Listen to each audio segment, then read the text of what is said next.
كفاني علم ربي من سؤالي. السلام عليكم ورحمة الله وبركاته. بسم الله والحمد لله والصلاة والسلام على رسول الله وعلى آله وصحبه أجمعين أما بعد. പ്രിയമുള്ളവരെ, കുറച്ച് പഴയ ഒരു സംഭവമാണ്. ഒരു 2 മക്കളുള്ളൊരു പെൺകുട്ടി, മാന്യമായി പണിയെടുക്കുന്ന ഭർത്താവ്, ചെറിയ ബിസിനസ്സാണ്. ഈ സ്ത്രീ തൻ്റെ ഭർത്താവിൻ്റെ കൂട്ടുകാരൻ്റെ വീട്ടിലേക്ക് ഒരു ദിവസം അങ്ങ് പോയി. എന്നിട്ട് അയാളോട് പറഞ്ഞു, ഞാനിപ്പോൾ നിങ്ങളോടൊപ്പം താമസിക്കാൻ വേണ്ടി വന്നതാണ്. അപ്പോൾ ഈ ഇവരുടെ പെരുമാറ്റത്തിൽ സംസാരത്തിലൊക്കെ ഒരു അസ്വാഭാവികത തോന്നിയിട്ട് തോന്നുന്നുണ്ടായിരുന്നു. അങ്ങനെ ഇദ്ദേഹം തന്നെ ഇവരുടെ ഭർത്താവിനെ വിളിച്ചു. നിങ്ങളെ ഭാര്യ ഇവിടെ വന്ന് ഇരിപ്പുണ്ട്, നിങ്ങളൊന്ന് കൂട്ടിക്കൊണ്ട് പോയി ഞാൻ ഫോൺ കൊടുക്കാമെന്ന് പറഞ്ഞു. അങ്ങനെ ഫോൺ കൊടുത്തപ്പോൾ ആ സ്ത്രീ പറഞ്ഞു, ഞാനിനിയിപ്പോൾ ഇയാളെ കൂടെ ഇവിടെ താമസിക്കാൻ വന്നതാണ്, എനിക്ക് ഇദ്ദേഹത്തിനോട് മതി താമസം. അപ്പോൾ ഭർത്താവ് ഉപദേശിക്കാൻ ശ്രമിച്ചപ്പോൾ പറഞ്ഞു, നിങ്ങളെന്തിനു കൊള്ളാം, എനിക്ക് ഇനി നിങ്ങളോടൊപ്പം താമസിക്കാൻ പറ്റൂല, കുറേ ആളായി സഹിക്കാൻ തുടങ്ങിയിട്ട് ഇനി പറ്റൂല. അപ്പോൾ ഈ സംസാരത്തിലൊക്കെ ഒരു അസ്വാഭാവികത, സാധാരണ ഭാര്യ സംസാരിക്കുന്ന ഒരവസ്ഥയിലല്ല.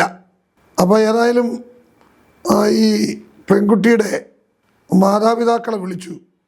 അപ്പോൾ അവർ വന്നിട്ട് എന്ത് ചെയ്തു, ഈ പെൺകുട്ടി നിന്ന വീട്ടിൽ നിന്ന് കൂട്ടി അവരെ വീട്ടിലേക്ക് പോയി. സംഭവം നാട്ടിൽ പാട്ടായി, ആകെ നാണക്കേടായി.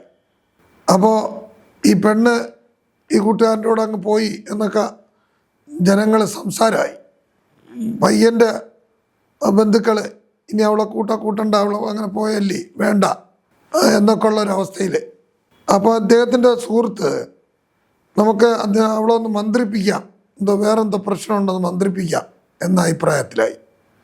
അപ്പോൾ ഇദ്ദേഹവും 2 മക്കളും ഇദ്ദേഹത്തിൻ്റെ രണ്ടാനുമ്മ, അതായത് അദ്ദേഹത്തിൻ്റെ വാപ്പ ആദ്യം കല്യാണം കഴിച്ച ഇതിലുള്ള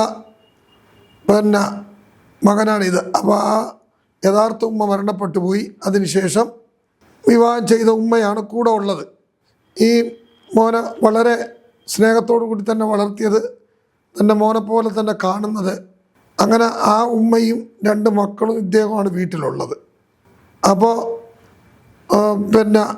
ഈ സ്ത്രീയുടെ ബന്ധുക്കൾ ആണ് ബന്ധപ്പെട്ട് കൊണ്ടുവന്നത്. അപ്പോൾ സ്ത്രീയെ കൊണ്ടുവന്ന് മക്കൾ ഒന്നും കൂടെ ഇല്ലാത്തതിൻ്റെ വിഷമോ അല്ലെങ്കിൽ വേറെ എന്തെങ്കിലും ഒരു മനോവികാരമൊന്നും അവളിൽ കാണുന്നില്ല. എനിക്ക് മറ്റേ ആ കക്ഷിയോടൊപ്പം ജീവിച്ചാൽ മതി എന്നുള്ള ആ നിലപാടിൽ മാറ്റവുമില്ല, ഒരു കൂസലില്ലായ്മ ഉണ്ട്. അങ്ങനെ മന്ത്രിക്കാൻ വേണ്ടിയിരുന്നു തന്നു. അങ്ങനെ 2-ാം ദിവസം ഈ സ്ത്രീക്ക് ഛർദ്ദിക്കണമെന്ന് തോന്നി. അങ്ങനെ വീണ്ടും മന്ത്രിച്ചു, ഛർദ്ദിച്ചു കഴിഞ്ഞപ്പോൾ സ്ത്രീയുടെ മനോവികാരം പ്രവർത്തിച്ചു. മക്കളെ കാണണം, എൻ്റെ ജീവിതത്തിൽ എങ്ങനെ ഉണ്ടായാലും വലിയ വിഷമം. അപ്പോൾ ഈ പെൺകുട്ടിയുടെ ബന്ധുക്കൾ പറഞ്ഞു, ഇവള് അവിടെ വീട്ടിൽ വന്നിട്ട് ഒരു കൂസലും ഇല്ലായിരുന്നു, അല്ലെങ്കിൽ അതിന് ബന്ധുക്കളെ കാണുമ്പോൾ ഒരു ജാളിയതയോ ഒരു കൂസലും ഇല്ലാത്തൊരു മനോഭാവമായിരുന്നു. പക്ഷെ അതൊക്കെ പെട്ടെന്ന് മാറി, അവിടെ യഥാർത്ഥ മനോഭാവം പുറത്തു വന്നു. അപ്പോൾ ഈ ഛർദ്ദിക്കുന്ന സമയത്ത് അവൾക്ക് അനുഭവപ്പെട്ടൊരു കാര്യം, നെല്ലിക്ക അച്ചാറിൻ്റെ രുചിയിലാണ് ഛർദ്ദിച്ചത്. അപ്പോൾ ഈ നെല്ലിക്ക അച്ചാർ കിട്ടിയത് തൻ്റെ ഈ ഭർത്താവിൻ്റെ 2-ാം ഉമ്മയിൽ നിന്നാണ്. അത് അവളെ ഓർത്ത് പറയുന്നുണ്ട്. അപ്പോൾ ഇതിൽ ഈ ഭർത്താവായിട്ട് സംസാരിച്ചപ്പോൾ, ഭർത്താവ് കൂടി വന്നിരുന്നു, സംസാരിച്ചപ്പോൾ അദ്ദേഹം പറഞ്ഞു വെച്ചാൽ, ഉമ്മാക്ക് എന്നോട് ഭയങ്കര സ്നേഹമാണ്.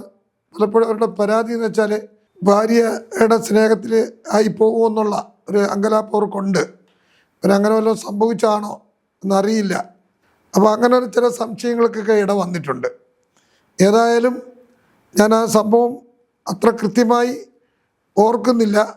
ഈ 2-ാം ഉമ്മായുടെ കൊടുത്ത കൈവശമായിട്ട് ബന്ധപ്പെട്ട് അതിൽ കൃത്യത വരുത്തിയോ ഇല്ലേ എന്നുള്ളത്.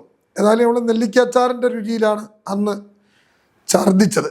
അപ്പോൾ അതിനുശേഷം ലൂസ് മോഷൻ നടത്തി ഭർത്താവും സ്ത്രീയും കൂടി പിന്നീട് മധ്യസ്ഥ സംസാരമൊക്കെ ബന്ധുക്കൾ തമ്മിൽ നടന്നതിന് ശേഷം അവരൊരുമിച്ച് പോവുകയും ചെയ്തു.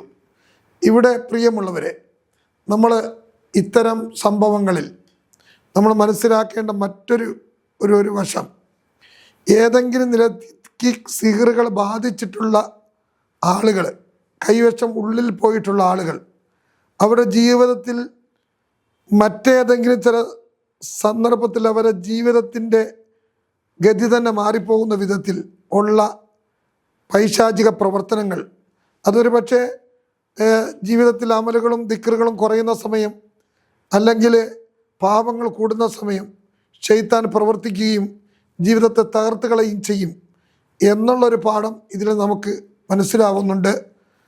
കൂടുതൽ കാര്യങ്ങൾ മനസ്സിലാക്കാൻ അള്ളാഹു നമ്മെ അനുഗ്രഹിക്കട്ടെ. മറ്റൊരു സംഭവമായി ഇനിയും നമുക്ക് കാണാം. അസ്സലാമു അലൈക്കും വറഹ്മത്തുള്ളാഹി വബറകാതുഹു.